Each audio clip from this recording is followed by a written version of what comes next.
If you're new with us or you haven't been part of our series that we started last week, just wanted to remind you that we have our study guides, our journal guides available for you for small group use, for devotional use. There's great questions in there to help you learn how to become a better student of the Scriptures. And we'd love for you to pick one of those up. They're $7, and they're out there in the information booth this morning. Well, my name is Clark, and have the privilege of serving on staff here, and been really excited, Steve, to have you with us this morning. Steve Graves is going to be walking us through I Am the Light this morning, and he and Karen, when I was thinking about just some of our time together over the years, Steve, our mission statement is to produce and release spiritual leaders who know and express the authentic Christ in Northwest Arkansas and the world, and you and Karen have really lived that out. And they have such a passion and a love for the local church and its impact in our community and the world. And your influence in the lives of a lot of our pastoral team is going on for generations now. And so really appreciate your service. He's got an incredible knack for unpacking the Scriptures and helping us practically apply them in business, in life, and in the home. And Steve, could you go ahead and come up here and just want to give you a good little awkward adult hug here. And thank you for being with us this morning. Hey, man, thanks to be here. Glad to be here. Appreciate that, Clark. Introductions are always interesting. They can either be inflated on one side or maybe understated on the other. They're just kind of sometimes really interesting. But the purpose of an introduction is actually not to let us get any real deep insight into anybody. It's just to kind of give us a sound bite or a handle that we can kind of get somebody into a box, and then we can move on down the road. If you want to really get to know somebody deeper, and you want to really get to know somebody at their deepest essence, their core, kind of their wiring, what makes them really who they are, you got to hang with them for a while. You got to spend some time together, or you can take a personality test. I don't know if you've ever had any of these, but there are dozens and dozens of them out there. There's Right Path. I've taken all of these. Right Path, DISC, Berkman, and then there's the most popular as of late, the Enneagram. How many people have ever taken any of these personality tests ever? Yeah. Was it helpful? A little bit, maybe. Some, not as helpful. Yeah. Had a friend not too long ago basically took a personality test, getting ready to join a company, and we were talking about it. And and we were talking after that, and I said, "Hey, how'd that thing go?" And he literally said to me, "I think I failed it." I said, "Man, you can't fail a personality test." And he said, I really think I did. And I said, "I don't even know what to say. I'm lost." The old classic that I've seen forever and still love are these 4 animals. You ever seen these?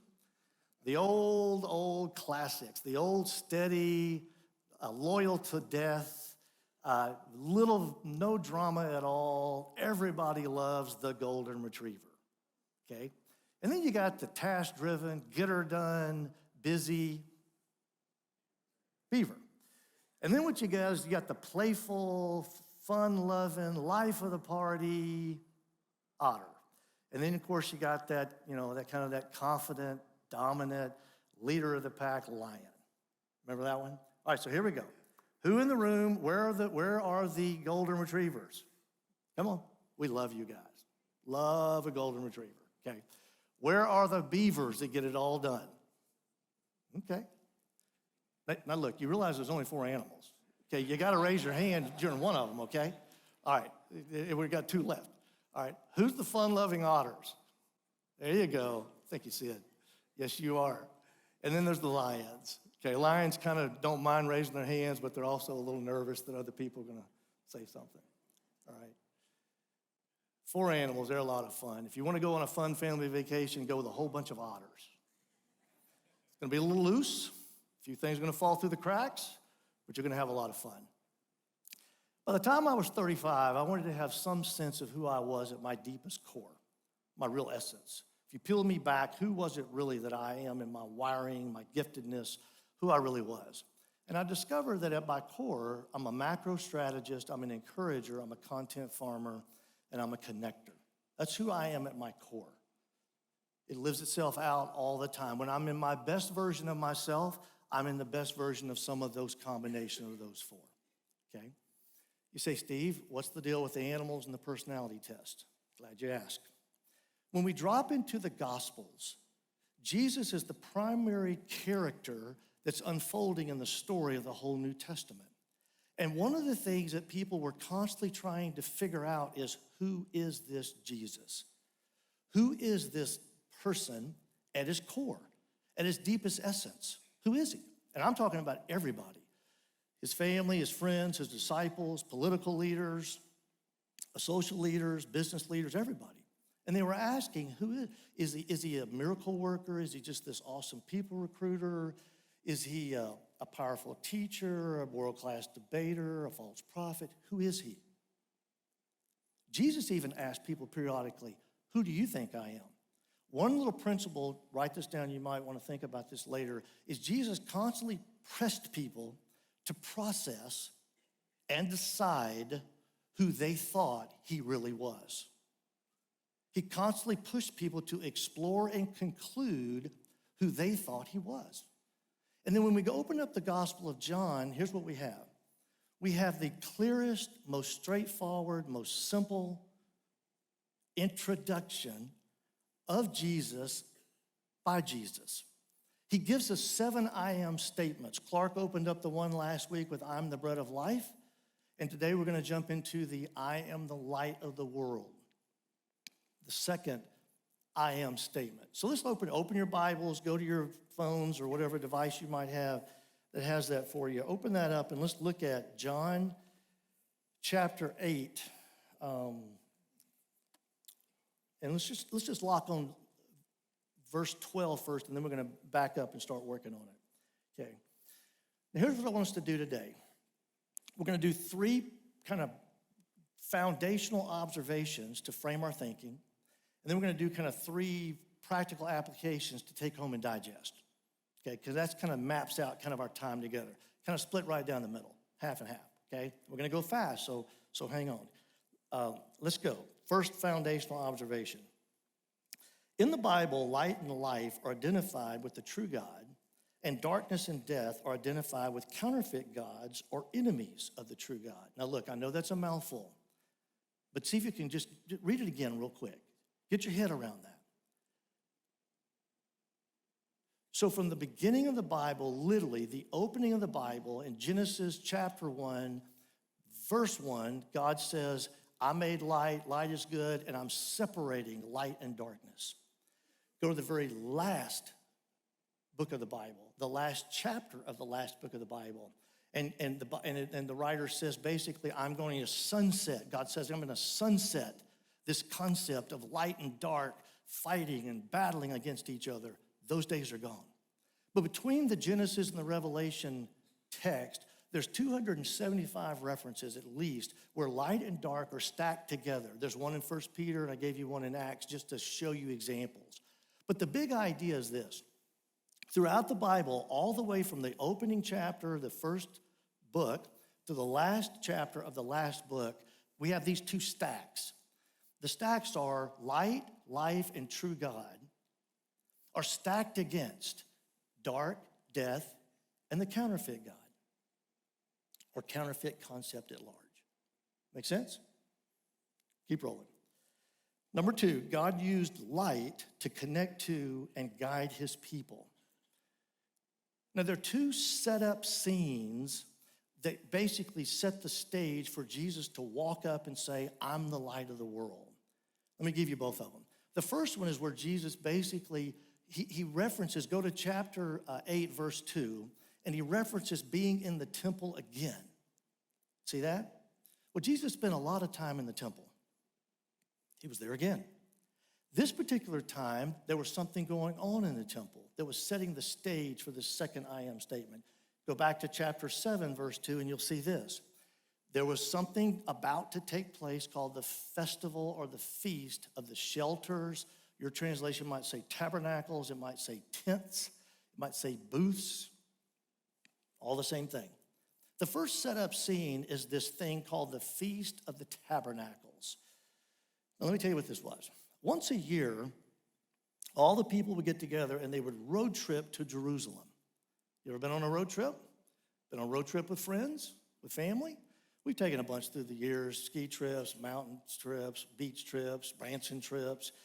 My family actually took a driving road trip with our adult children all the way up the coast of California. And that was quite interesting and a lot of fun. Road trips can be a ton of fun. Now here's the difference. When the people of Israel were road tripping to Jerusalem, it wasn't just a family vacation with a bundle with a bunch of friends and great food stops, okay? It was a road trip with a purpose. And the purpose was to galvanize their faith in the God that had taken care of them their whole life. They pull one thing out of their history called the rescue from Egypt to the Promised Land. Remember that story? Kind of lots of the Old Testament's about it. And what they did is they would relive that over and over and over with their children and their friends. Because that was when basically God pulled them out miraculously and he led them around. And how did he do it? He led them with a cloud during the day and a what at night? Fire. So once a year, they would all road trip to Jerusalem. When they would get to Jerusalem, they would light these fires. Now, don't think solo stove in your backyard, okay? Think A&M bonfire or think Olympic cauldron. There's this massive 75-foot high fire that would light up the entire city. And for 7 days and nights, this fire would be burning. And they would dance, and they would eat, and they would sing, and they would celebrate, and all the old geezers like me would tell the same old stories with the same old punchlines, and the kids would roll their eyes and like, oh man, that again? But they would constantly rehearse how God had taken care of them through the fire at night once a year. That was their festival. They were reminded of a few things. They were reminded that God said, I'm still here, you're not alone, and I'm going to guide your every step. That was the core essence. And they would remind themselves of that and bring it all the way from back then to like right now. And they would remind themselves that he's still there, I'm not alone, and he will guide my every step. Now there was a little twist though that happened here. The twist was, and it's seen in the opening of the Gospel of John itself, Jesus basically was saying, hey, listen, all of this stuff you've ever heard about the light and what the light does and all of that, it's being poured into me, a person. It's not just a matter of historical memories and principles and traditions. All of that stuff is being poured into me, and that's why when he stood into that moment, when the last night and the opening morning after the seventh day, when the fire burned out of this huge celebration for 7 days, he said, I'm the light of the world. You want your God to be still there? You want your God to still be guiding you, your every step? That's me, Jesus said. That's the first setup scene. The second setup scene is this. It's basically that go back to John 8 and just look at the whole chapter for a second, okay? The second setup scene basically opens this statement here. It gives us an idea that sometimes darkness is obvious, but sometimes darkness is kind of veiled. That's kind of our foundational thought. And it's all captured in this one big text, okay? So sometimes darkness is obvious, you see it, but sometimes it's not.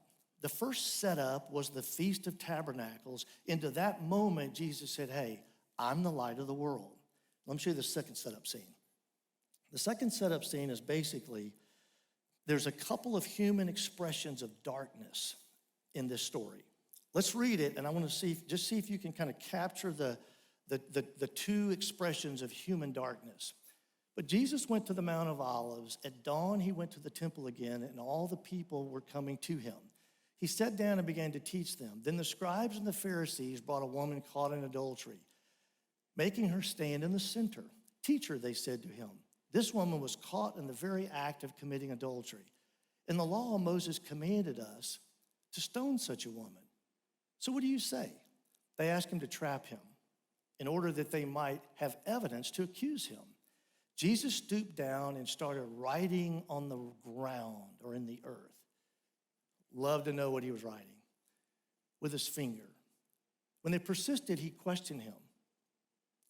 He stood up and said to them, the one without sin among you, why don't you go pick up the first stone and toss it at her? Then he stooped down. He started writing again, like he was finishing his sentence or his thought. When they heard this, they left one by one, starting with the older men, only he was left with the woman in the center. I've always thought it was interesting, the older men are the ones that started, leaving early. That's interesting. When Jesus stood up, he said to her, woman, where are you? Has no one condemned you? No one, Lord, she answered, neither do I. Go, and from now on, sin no more. You see the two human expressions of darkness? One's obvious, one's more veiled. The more obvious is the woman. Here's a woman caught in the middle of adultery. She was obviously living in a dark pattern of life. We have no idea her background. We don't know the details. Don't know why anybody falls into that kind of pattern of life. Could be bad background, horrible victimization. Maybe she enjoyed the money, pleasure. We don't know. But we know she was caught in a pattern of darkness. Obvious. Hold it. There's another group. You know much about the scribes and Pharisees? We often get them wrong. We miss the punchline with them. The scribes and Pharisees, I think, were also in darkness, but they didn't know it. They weren't aware of it. See, they thought they were the ones generating the light. They thought they were the source of the light. They thought they were the protectors of the light. But they weren't. They weren't. And into this moment, this second scene is where Jesus basically says, look, sometimes light is dark. Sometimes darkness is obvious, and sometimes darkness is more veiled. It's kind of more hidden. You kind of tease it out. It's in those moments, though, that Jesus said, those two setup scenes, I am the light of the world. Make sense? This introduction of himself. Let's go to the three applications. The first one is this. Darkness is real and dangerous. Darkness is real and dangerous. Now, some people just cannot handle bad news. They just literally can't handle anything that's hard, tough, kind of just heavy, and so they kind of ignore it. But it's really important that we understand and let darkness do its work to shine brightness on the light. A few weeks ago, my wife and I were down in Florida visiting some friends, Ben and Christine Clark.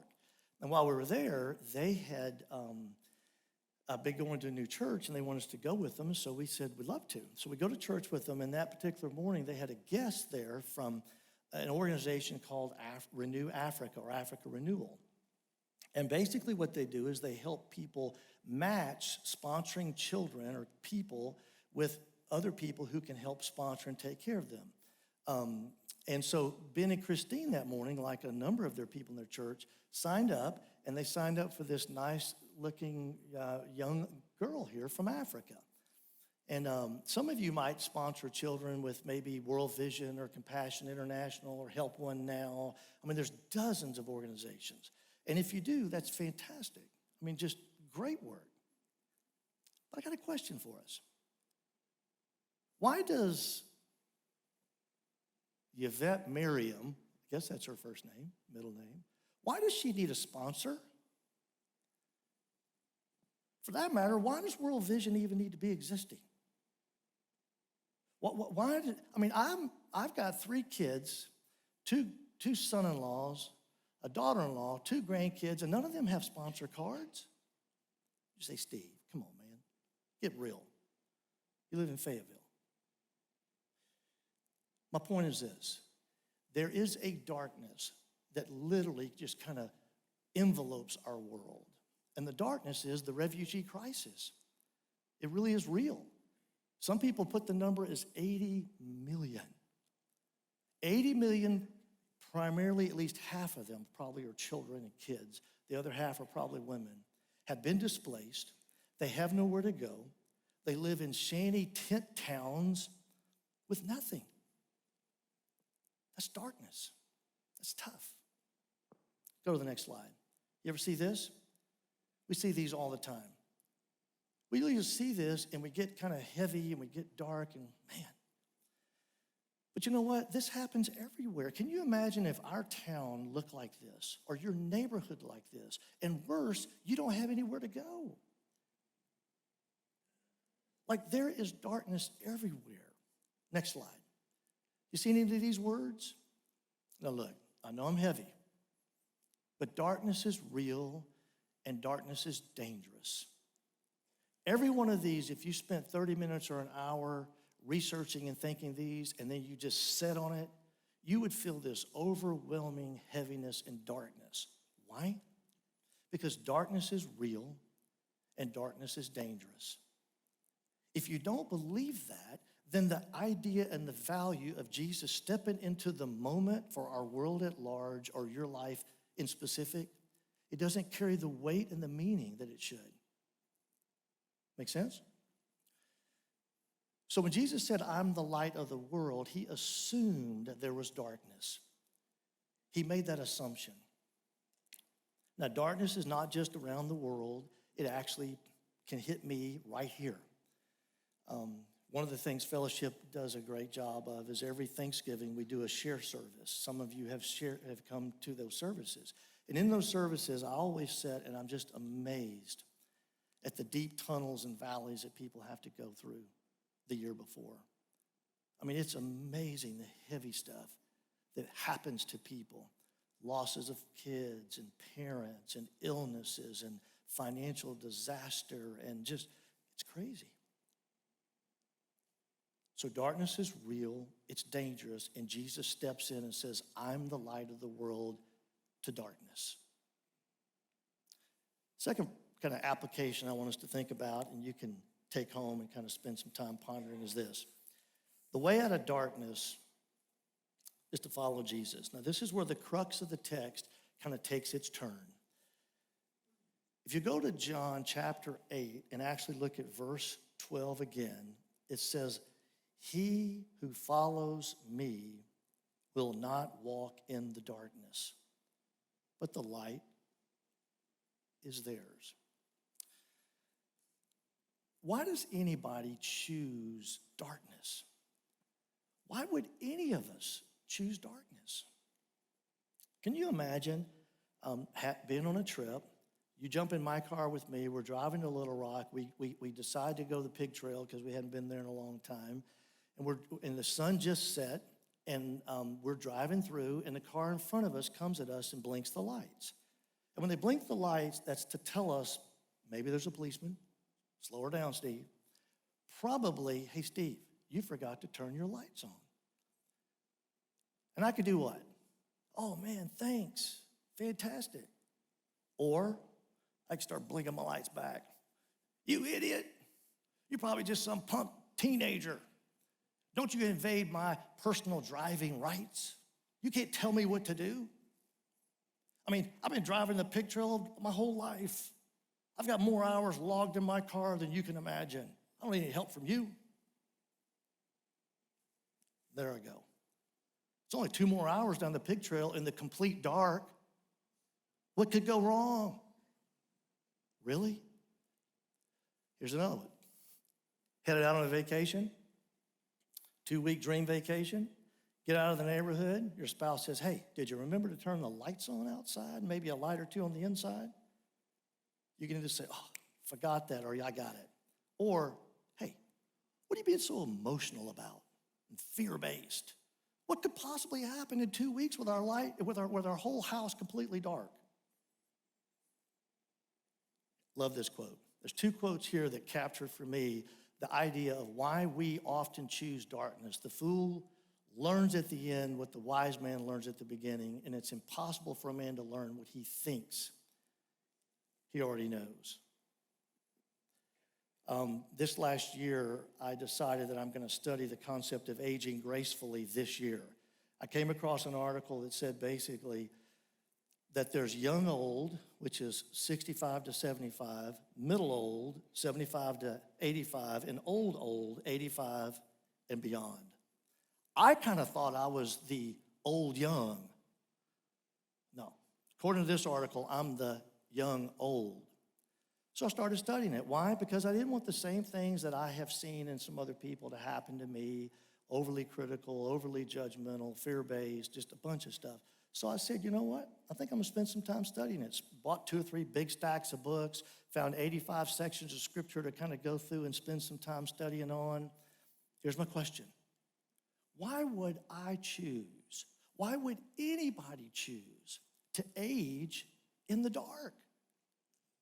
Why? Why would anybody choose to build a romance or a marriage in the dark? Why would I choose to build a business in the dark? Why would I choose to parent in the dark? Why would I choose to build my future and my school choices in the dark? You see where I'm going? We don't have to.